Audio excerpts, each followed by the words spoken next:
From the barrio walls, donde pintamos la historia. Con el corazón we keep the movimientos fire. Esta voz, it's that firme heartache on the canvas. Estas placas are the proof, the roots that hold us down. Voices of Chicano Art. Welcome to the premiere of the podcast, Voices of the Chicano Art.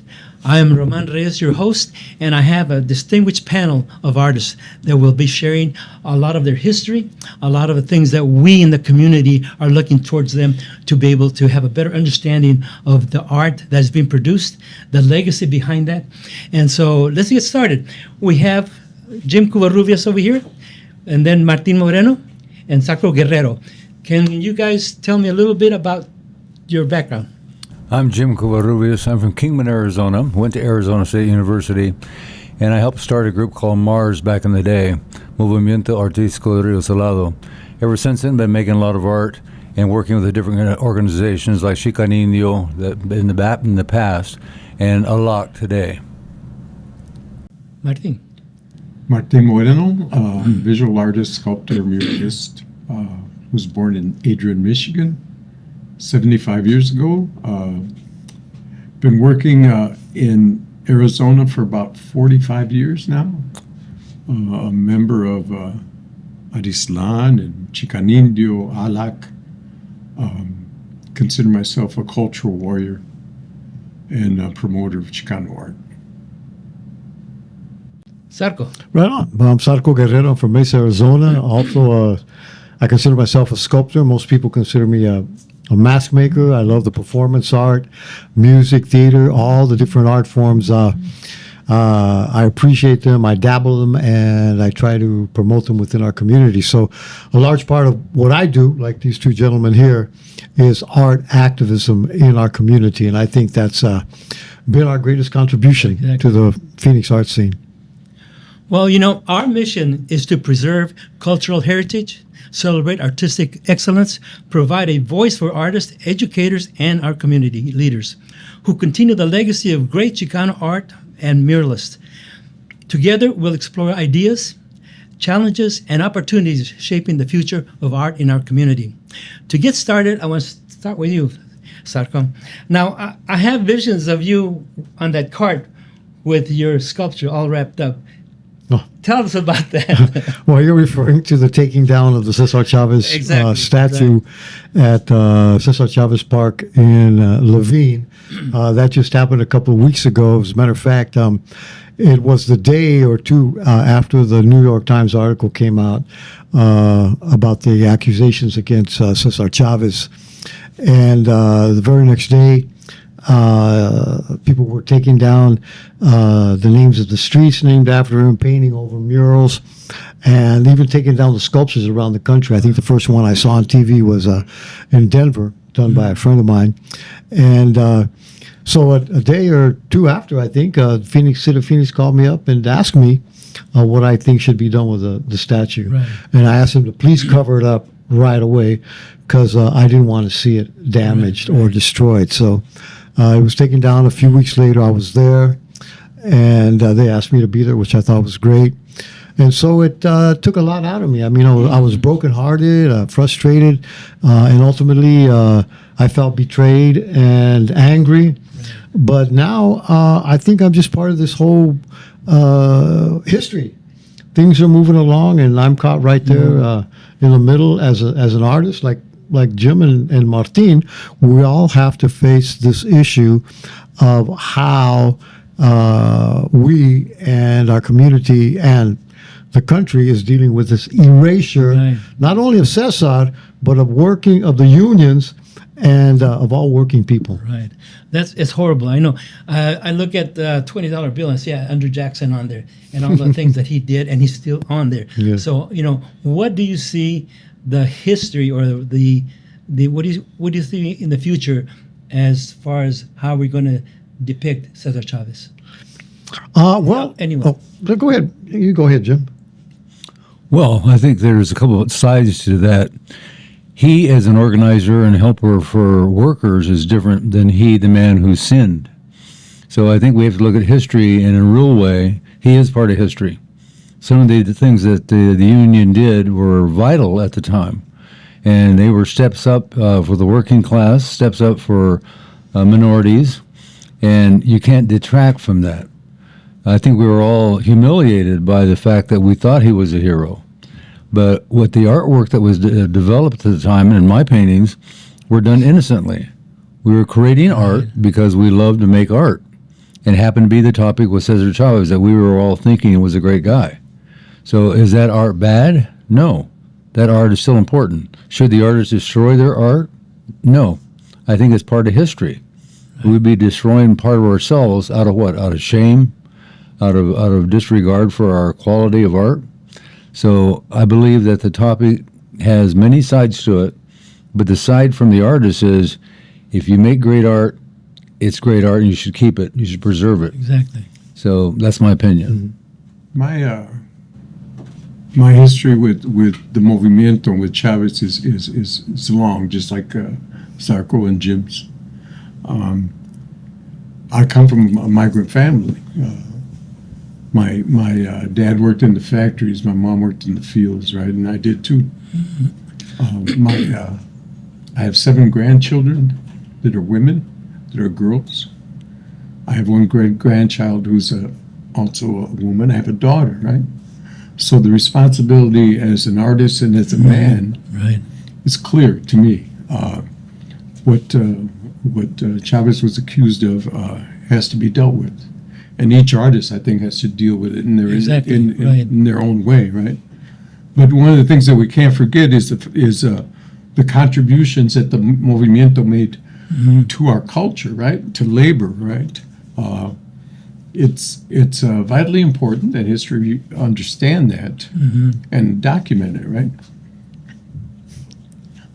I think we as artists need to maybe share with the world, right, how we're going to deal with it.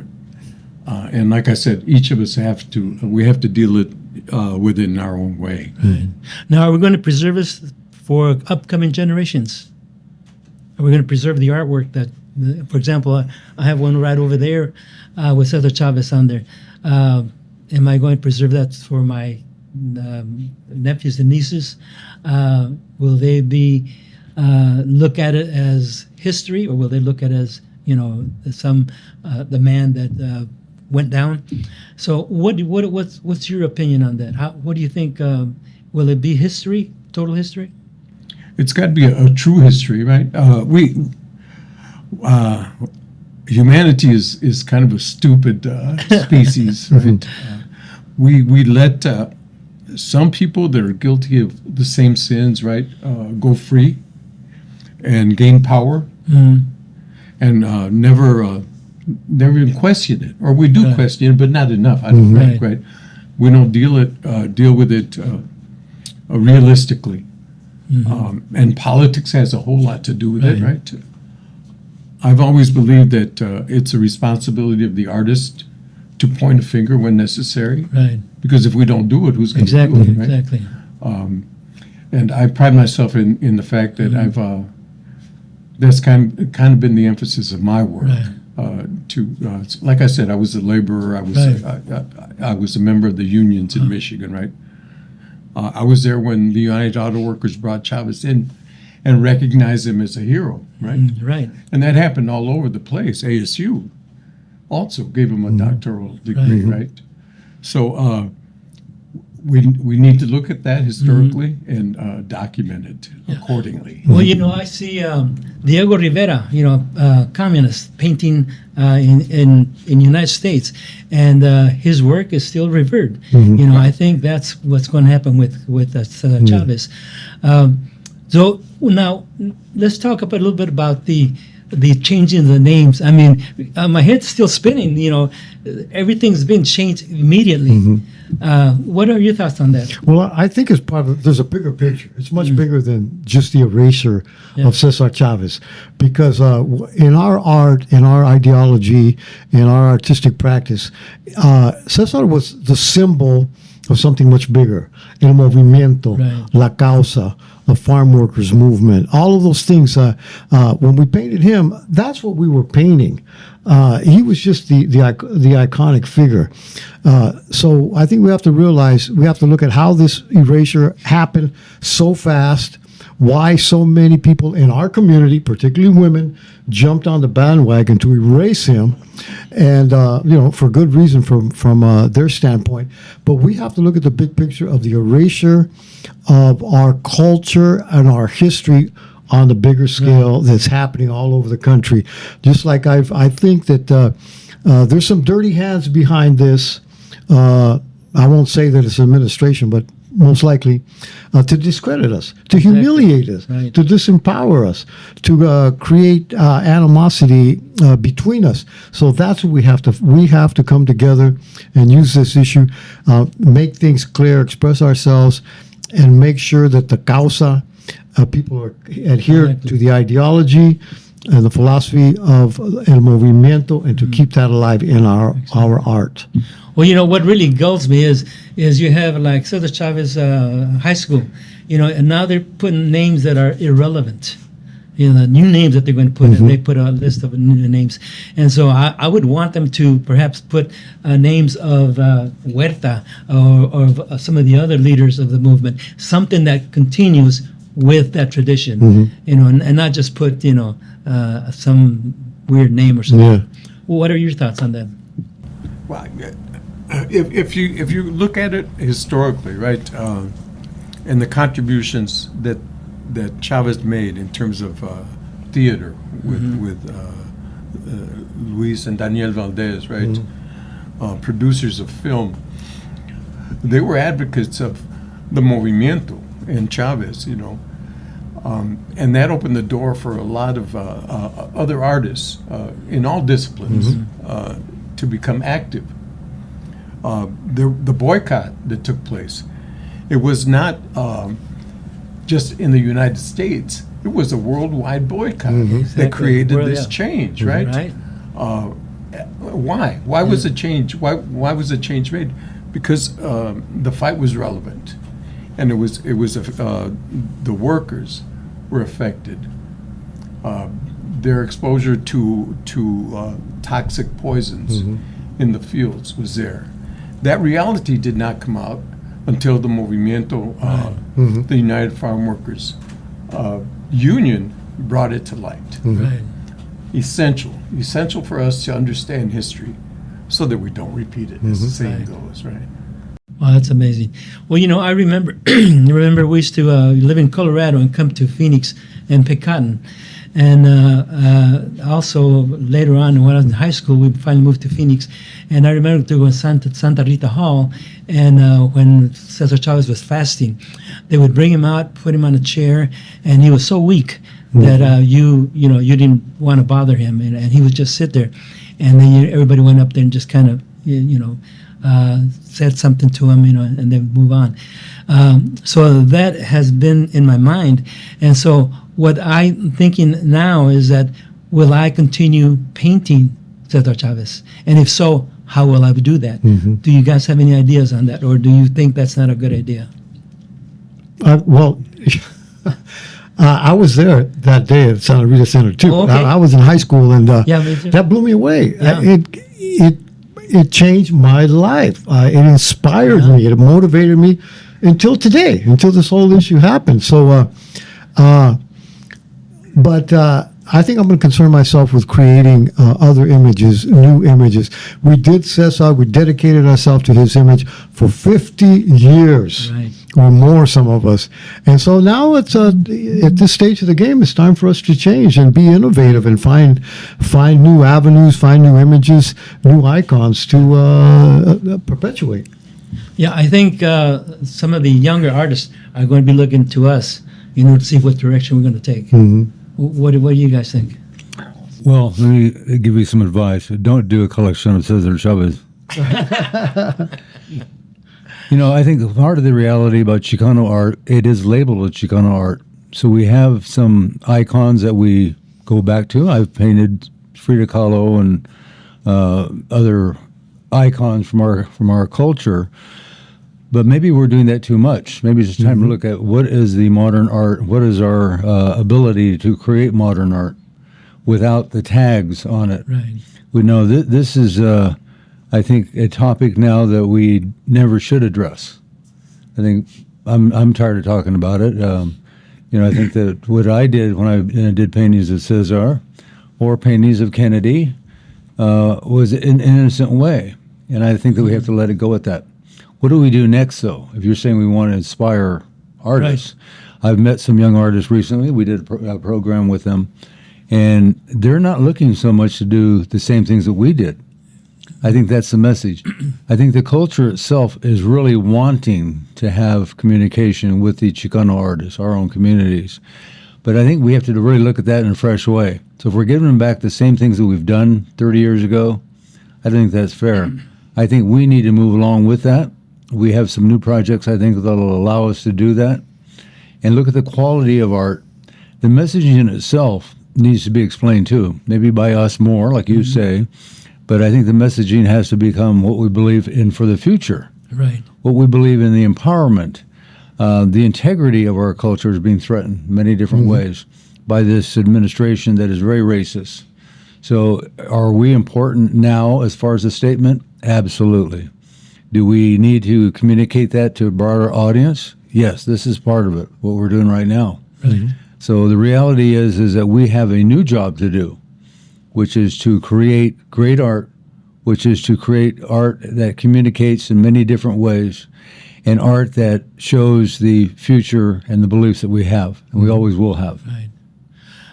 For our audience out there, young artists, send us a line and see what you think about this, because this is very important, and we'll have another podcast, and perhaps we can talk to that subject when the time comes. Okay? All right. Can I say something yes, about by this? all means. Like I said, I was born in Michigan, right? And to understand how I became an artist and why I became an artist is to understand your past, right? Right. My mother was undocumented and brought here as a child and feared deportation all her life, right? So consequently, I never was aware of my ties with my motherland, right? With the origins of of my people. It took a long time for me to understand and to realize how rich my culture was. Exactly. That renaissance happens every maybe 20 years. When I was growing up and my exposure to the indigenous contributions and the artistic contributions of Raza, right? I had to find it. I had to look for it. I had to research it because it wasn't there in the books. It wasn't taught to us at universities. Teachers teach what they're taught. Exactly. Right? And there's a definite void there, right? So the job is not complete yet. The job is not complete. We still have to talk about the plight. The situation with my mom was over like almost 100 years ago, right? And she died fearing deportation. Okay. Today, as we speak, I have family and friends who are fearing that same threat. Right. Wow. Yes. So our job is not done, right? Right. Our story is yet to be told. And that's, like I said, that's our responsibility to do so. Wow. Well, we're going to take a short break, and we'll be right back. Mi gente. From the barrio walls, donde pintamos la historia. Con el corazón, we keep the movimientos fire. Esta voz, it's that firme heartache on the canvas. Estas placas are the proof, the roots that hold us down. Voices of Chicano